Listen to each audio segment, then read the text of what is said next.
नमस्कार दोस्तों, मैं ज्योतिष आचार्य वासुदेव मिश्रा आपका अपने चैनल मिरेकल ऑफ एस्ट्रोलॉजी में हार्दिक स्वागत करता हूं।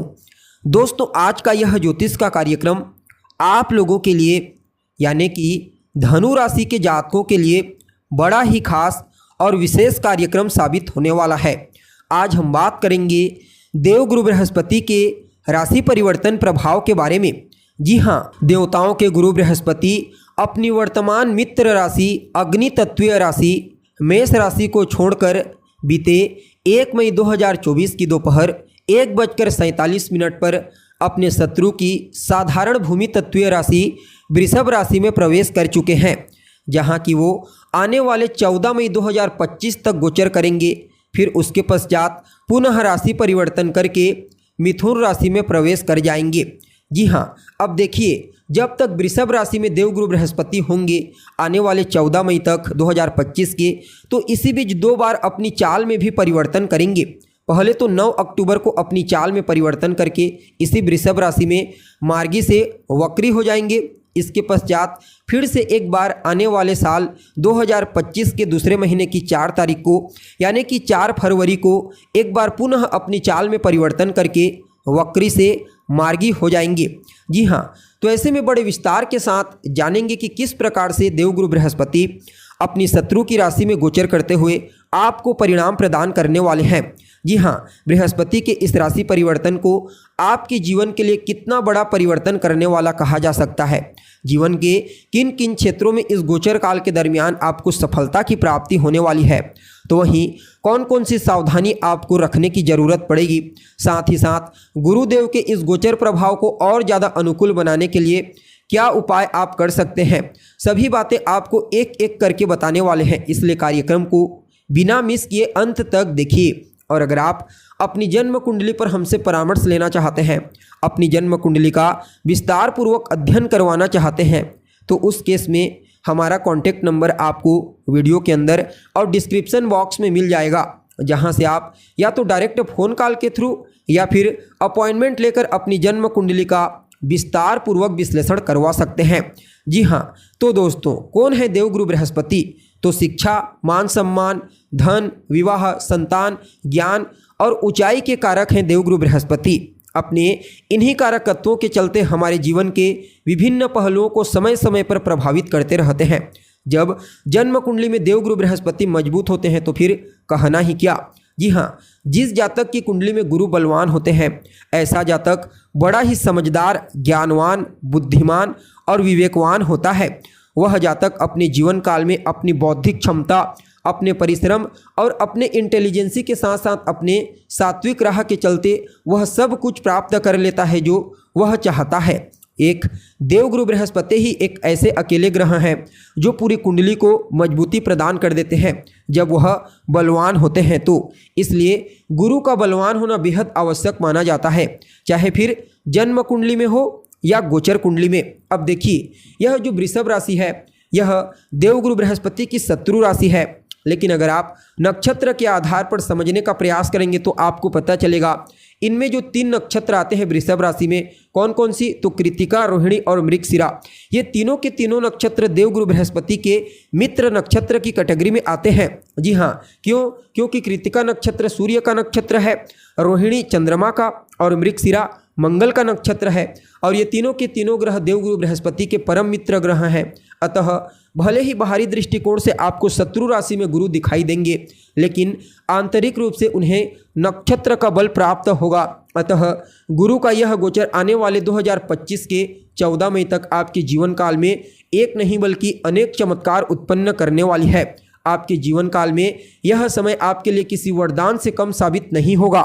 जी हाँ, अब देखा जाए तो आप सभी धनु राशि के जातकों के लिए देवगुरु बृहस्पति का यह राशि परिवर्तन गोचर कुंडली में आपकी राशि से षष्ठ भाव में हुआ है। यहाँ पर देवगुरु बृहस्पति आपके लग्न यानी कि आपकी राशि और आपके चतुर्थ भाव के स्वामी बनकर आपके षष्ठ भाव से गोचर कर रहे हैं। वैसे तो लग्नेश का छठे भाव में जाना अच्छा नहीं होता, लेकिन फिर भी यहाँ पर देवगुरु बृहस्पति को नक्षत्र का बल प्राप्त होगा।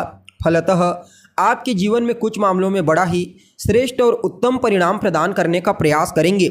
सबसे पहले तो रोग, रिपु और ऋण, इन तीनों चीज़ों से आपको मुक्ति प्रदान करेंगे। जी हाँ, अगर आपको स्वास्थ्य से संबंधित कोई समस्या है जिससे आप लंबे समय से परेशान हैं, तो वहाँ से आपको बाहर निकालेंगे। आपके ऊपर कोई कर्जा है, कोई ऋण जिसके चलते आप चिंतित हैं, तो आपके उस कर्ज को भी दूर करेंगे, अर्थात आपके पास धन का आगमन बड़ी मात्रा में होगा। फलतः आप अपने पुराने कर्जों को चुका पाने में कामयाब होंगे। जी हाँ, यह गोचर आपके शत्रु, आपके प्रतिद्वंदी, आपके जो विरोधी हैं, उन्हें आपके सामने नतमस्तक होने पर मजबूर कर देगा। जी हाँ, देवगुरु बृहस्पति आपके शत्रुओं को भी आपके साथ मिलकर कार्य करने के लिए मजबूर कर देंगे। इस समय आपके विरोधी, आपके दुश्मन आपसे दोस्ती करके आपके साथ काम करना पसंद करेंगे। जी हाँ, यह समय आपके मामा पक्ष की आर्थिक स्थिति को भी मजबूती प्रदान करने वाला है और प्रतियोगिता के क्षेत्र में, किसी भी प्रकार से कंपटीशन के क्षेत्र में समझ लीजिए आपको ही सफलता की प्राप्ति होगी। सिर्फ पढ़ाई लिखाई में ही, प्रतियोगिता के क्षेत्र में नहीं, बल्कि किसी भी फील्ड में जहाँ पर आपको कंपटीशन का सामना करना पड़ा, समझ लीजिए वहाँ पर जीत केवल और केवल आपकी ही होगी। जी हाँ, अब देखिए, जहाँ पर देवगुरु बृहस्पति होते हैं वहाँ से 3 जगह को अपनी दृष्टि में लेते हैं। पहले पंचम भाव को देखते हैं, उसके बाद सप्तम भाव को देखते हैं, फिर अपनी नवम दृष्टि से नवम भाव को देखते हैं। अब देखिए, देवगुरु बृहस्पति की जो पंचम दृष्टि होगी आपके लिए, यानी कि धनु राशि वालों के लिए, आपके 10वें स्थान पर पड़ेगी। यहाँ पर देवगुरु बृहस्पति की दृष्टि में विशेष रूप से अमृत पाया जाता है। अतः आप कह सकते हैं कार्य क्षेत्र को लेकर के अगर किसी भी प्रकार की कोई परेशानी थी, कोई चिंता थी, तो वहाँ से आपको बाहर निकालेंगे। जो जातक बेरोजगार हैं, लंबे समय से रोजगार की तलाश कर रहे हैं, उन लोगों को इस गोचर काल के दरमियान रोजगार के कुछ अच्छे अवसर प्राप्त होंगे। यह समय आपके कार्य करने की क्वालिटी में विशेष रूप से बूस्टिंग प्रदान करेगा, अर्थात आपके कार्य करने की जो क्वालिटी होगी, यानी कि उसमें जो सफाई होगी, वह इतना बेहतर होगा कि आपके साथ काम करने वाले सहकर्मी तो आपसे प्रभावित होंगे ही होंगे, साथ ही साथ आपके बॉस भी आपके कार्य की क्वालिटी से प्रभावित होकर या तो आपके इंक्रीमेंट में वृद्धि कर सकते हैं या फिर आपके वेतन में वृद्धि कर सकते हैं, आपकी पदोन्नति कर सकते हैं। अतः आप सभी धनु राशि वालों के लिए कार्य क्षेत्र के दृष्टिकोण से देवगुरु बृहस्पति की दृष्टि किसी वरदान से कम साबित नहीं होगी। जी हाँ, अब देखिए, इनकी जो सप्तम दृष्टि होगी वह आपके 12वें स्थान पर होगी।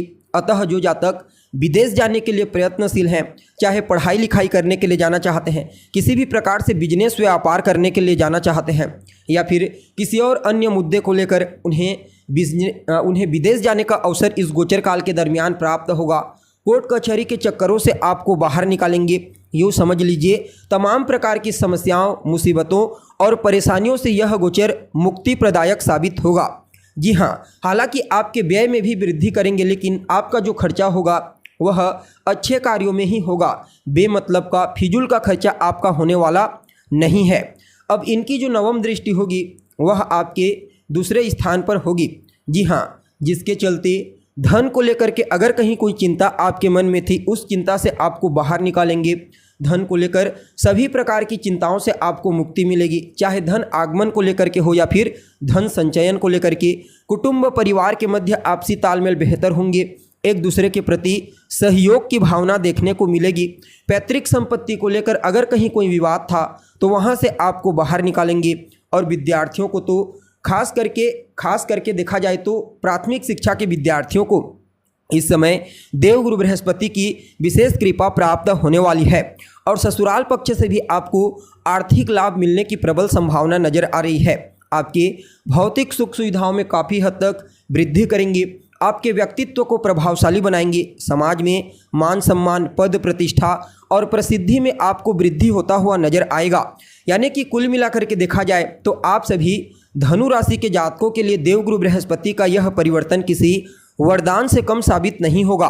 फिर भी समय को और बेहतर बनाने के लिए आप अपने माथे पर केसर का तिलक लगाना प्रारंभ कर दीजिए। खास करके गुरुवार के दिन से इस क्रिया को आपको प्रारंभ करनी है।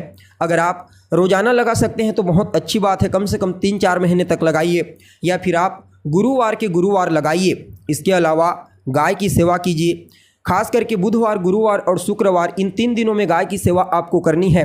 गाय को हरा चारा खिलाइए, बाकी यह गोचर आपके लिए बड़ा ही उत्तम साबित होगा।